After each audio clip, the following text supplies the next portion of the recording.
इन सबके बीच में तेज प्रताप यादव की शेरनी बीना मानवी थी। बीना मानवी ने नामांकन पत्र दाखिल कर दिया। उसके बाद बाहर निकलती है, बिहार की पुलिस आती है, बोलती है कि आप पर वारंट है और उसके बाद उसको अरेस्ट कर लेती है।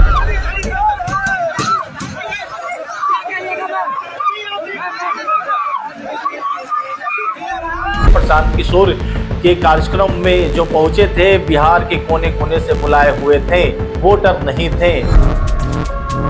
आप सोचिए कि भाजपा के जो राष्ट्रीय अध्यक्ष है नितिन नवीन, बिहार के जो मुख्यमंत्री हैं सम्राट चौधरी, वो पहुंच गए नामांकन सभा में। आज जो हम बात करने जा रहे हैं, आज बात करेंगे बांकीपुर विधानसभा में उपचुनाव हो रहे हैं, कौन प्रत्याशी जीत सकता है, नामांकन पर्चा के बाद क्या बदला है माहौल। इन सब बातों पर बिंदुवार तरीके से आपके पास स्पष्ट राय रखेंगे। और कल का आपने देखा था नामांकन, दिन भर हाई वोल्टेज ड्रामा चला, मुख्यमंत्री तक नामांकन सभा में आना पड़ गया, नामांकन यात्रा में आना पड़ गया बीजेपी प्रत्याशी के समर्थन में। क्योंकि बीजेपी से कोटे से मुख्यमंत्री है तो निश्चित तौर पर आएंगे। हम बात करेंगे बीना मानवी का, जो हाई वोल्टेज ड्रामा भी कल हुआ। बीना मानवी ने कैसे एंगल को मोड़ दिया। बीना मानवी ने कह दिया कि हमको वोट दीजिए या ना दीजिए, भाजपा को वोट कभी मत दीजिए, देना है तो दे दीजिए पीके को, नहीं तो दे दीजिए रेखा गुप्ता को। इन सब के बीच में कल नहीं आए तो एक शख्स, वो विपक्ष के नेता हैं, चर्चा तो यहां पर है कि वो विदेश की सैर पर हैं। खैर मुझे इतना डिटेल मालूम नहीं कि वो कहां है, लेकिन चुनाव है और चुनाव के संदर्भ में जब बात चल रही है तब तो बात आएगी ही आएगी। उन पर भी हम चर्चा करेंगे। तेजस्वी प्रसाद यादव पर, जिनकी प्रत्याशी रेखा गुप्ता है। भाजपा की ओर से नीरज सिन्हा उर्फ भारती जी हैं।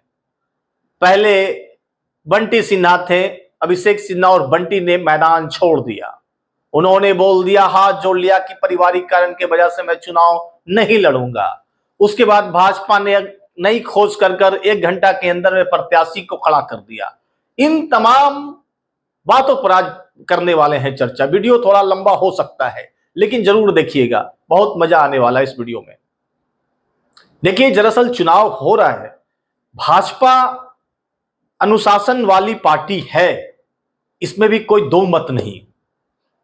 सबसे पहले भाजपा की बात कर लेते हैं। भाजपा की ओर से बड़े बड़े नेता, एनडीए के बड़े बड़े नेता नीरज सिन्हा के नामांकन सभा में पहुंचे, उनका हौसला अफजाई किए। नीरज सिन्हा ने नामांकन पत्र भी भर दिया।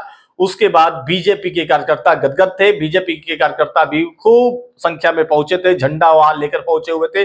दूसरी ओर से प्रशांत किशोर की पूरी टीम पहुंची हुई थी, ऐसा लोग कह रहे थे। प्रशांत किशोर के कार्यक्रम में जो पहुंचे थे, बिहार के कोने कोने से बुलाए हुए थे, वोटर नहीं थे। खैर अब क्या था मामला, मैं वहां पर नहीं था, लेकिन जैसा कि एक हवा तो बन गया, इसमें भी कोई दो मत नहीं है। भाजपा और जनसुराज आमने सामने भी हो गई, दोनों का झंडा भी आमने सामने हो गया, जय बिहार का नारा भी लगा, दोनों पार्टियों के कार्यकर्ता ने जय बिहार का नारा भी लगाया। इन सब के बीच में रेखा गुप्ता अकेले अकेले हैं। रेखा गुप्ता से लोग पूछ रहा है कि आप इस बार चुनावी मैदान में हैं, तो तेजस्वी यादव तो है ही नहीं, तेजस्वी यादव तो बाहर गए हुए हैं। वो बोल रही है सब उन्हीं के मार्गदर्शन में काम हो रहा है, सब उन्हीं के मार्गदर्शन में काम हो रहा है, मार्गदर्शन में काम हो रहा है, लेकिन जनता के बीच में तेजस्वी प्रसाद यादव दिख नहीं रही हैं। इन सब के बीच में तेज प्रताप यादव की शेरनी बीना मानवी थी। बीना मानवी ने नामांकन पत्र दाखिल कर दिया। उसके बाद बाहर निकलती है, बिहार की पुलिस आती है, बोलती है कि आप पर वारंट है और उसके बाद उसको अरेस्ट कर लेती है। उसके बाद उनके तमाम जितने भी समर्थक, महिला समर्थक होते हैं, महिला विकास मंच वाले, वो कहते हैं नहीं नहीं, बिना मानवी को गिरफ्तार मत कीजिए, क्यों कर रहे हैं, पहले सम्मन दिया नहीं, डायरेक्ट गिरफ्तार कर ले। इन सब की बात चल रही थी। उन सब के बीच में चर्चा का विषय ये हुआ कि देखिए, जब गिरफ्तार तो हो गई, बैन में बैठ गई, तो बीना मानवी ने कार्ड खेल दिया। बीना मानवी ने कह दिया भाजपा पर गुस्सा उतारते हुए कि पहले से कहां थी पुलिस, जब नामांकन, जब चुनावी मैदान में आ गए तो एक कबला नारी को, एक आधी आबादी को तंग करने की कोशिश की जा रही है। और बिना मानवी ने कह दिया कि देखिए गलत होगा, आने वाला दिन में जनता से ऐलान कर दिया, जनता से आह्वान कर दिया, जनता से रिक्वेस्ट कर दिया कि जनता जनार्दन मेरे बांकीपुर वाले, एक मतलब बैस समाज की बेटी हूं, इसकी इज्जत रखना, और किस तरह से बैस समाज की बेटी को बीजेपी प्रताड़ित कर रही है आप लोग देखिए। और उन्होंने एक नया कार्ड खेल दिया कि देखिए हम जीते तो या जीते, हम हारे या हारे, लेकिन बीजेपी को नहीं जीतने देना है। प्रशांत किशोर को वोट कर दीजिएगा। तभी पीछे से महिला की एक आवाज आती है, प्रशांत किशोर तो दीजिएगा तो ठीक है, नहीं दीजिएगा तो रेखा गुप्ता को दे दीजिएगा। तो ये एंगल हल्का जरा सा यहाँ पर वो चेंज करती हुई नजर आई। उसके बाद उनकी बेटी भी मोर्चा खूब संभाली हुई थी कि मेरे मम्मी के साथ में हो गया, यहाँ पर गोदी मीडिया, कई तरह की बात। उनकी बेटी भी चर्चा में आ गई। जो लोग नहीं जानता था कि बीना मानवी की बेटी है, वो भी कल मीडिया में बनी रही दिन भर, कई इंटरव्यू ही रात होते होते उन्होंने दिया। खैर, बीना मानवी को जो लोग नहीं जानते थे वो भी लोग जान गए कल का हाई वोल्टेज ड्रामा की वजह से। इन सब के बीच में रेखा गुप्ता अपना काम कर रही थी, मतलब सबके पास में जाकर वोट मांग रही थी। लेकिन चर्चा का विषय इसलिए बना हुआ है तेजस्वी प्रसाद यादव मैदान में क्यों नहीं है, वो कब आएंगे, बात लोग पूछ रहे हैं। आप सोचिए कि भाजपा के जो राष्ट्रीय अध्यक्ष हैं नितिन नवीन, बिहार के जो मुख्यमंत्री हैं सम्राट चौधरी, वो पहुंच गए नामांकन सभा में, सम्राट चौधरी पहुंच गए हैं। तो बीजेपी इस चुनाव को, बांकीपुर की चुनाव को हल्का में नहीं ले रही है, बहुत ही सिस्टमैटिक तरीके से चल रही है, इसमें कोई दो मत नहीं है। अपने प्रत्याशी का हौसला बढ़ाने में कोई कमी नहीं है। आप देख रहे होंगे कि रातों रात हवाई जहाज से भाजपा के राष्ट्रीय अध्यक्ष नितिन नवीन पहुंच जाते हैं, उनके स्वागत में तमाम लोग, उसके बाद बैठक का दौर चलता है।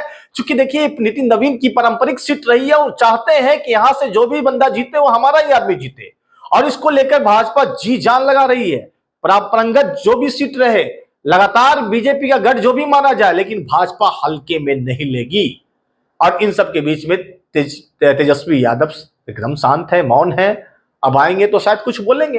तेज प्रताप यादव दिल्ली से ही बोल रहे थे कि अरे हमारे जो महिला विकास मंच वाली बीना मानवी हमारे जो जेजेडी के कैंडिडेट है, उनको तो हराने की पूरी कोशिश की गई, डर गई है सरकार, ये हो गई है। वो दिल्ली से बोल रहे हैं, एक विदेश से बोल रहे हैं, यहाँ इनके राष्ट्रीय अध्यक्ष यहाँ आए हुए हैं। तो विपक्ष की भूमिका में जरा सा तो मजबूती तेजस्वी यादव को लाना ही पड़ेगा। अगर भाजपा को हराना है, भाजपा का अगर मुकाबला करना है, तो तेजस्वी यादव को जमीनी स्तर पर एक्टिव होना पड़ेगा, इसमें कोई दो मत नहीं है। उनके कार्यकर्ता बोल रहे हैं, उनके समर्थक बोल रहे हैं। बाकी देखिए चुनाव बहुत ही दिलचस्प होने वाला है। अब किस किस में टक्कर है, त्रिकोणीय मुकाबला दिख रहा है। प्रशांत किशोर की जो भीड़ है, क्या वोट में तब्दील हो पाएगी? क्या प्रशांत किशोर को जो भाजपा की जो अगर ये चाहते हैं कि एक बार मौका देने से क्या होगा, अगर इसकी तादाद बढ़ जाती है वोटरों को, तो प्रशांत किशोर जीत भी सकते हैं। या फिर अंत तक कमल के फूल में ही दिल बसता है लोगों को, क्या उसी में जाएगा? या फिर आरजेडी इस बार अपना जो कार्ड खेली है बैस समाज का, क्या बैस समाज गुलबंद होकर और 22 समीकरण एक साथ होकर अगर जुट जाते हैं तो फिर क्या होगा? इन सब के बीच में आपकी क्या प्रतिक्रिया है? अगर आप स्थानीय हैं तो बढ़ चढ़कर कमेंट में हिस्सा लेंगे। बांकीपुर की अगर आप जनता हैं, बिहार की आप जनता है, बांकीपुर को अगर आप नजदीक से जानते हैं, तो कमेंट बॉक्स में जरूर बताएंगे कि अगला बांकीपुर उपचुनाव का विधायक कौन हो सकता है।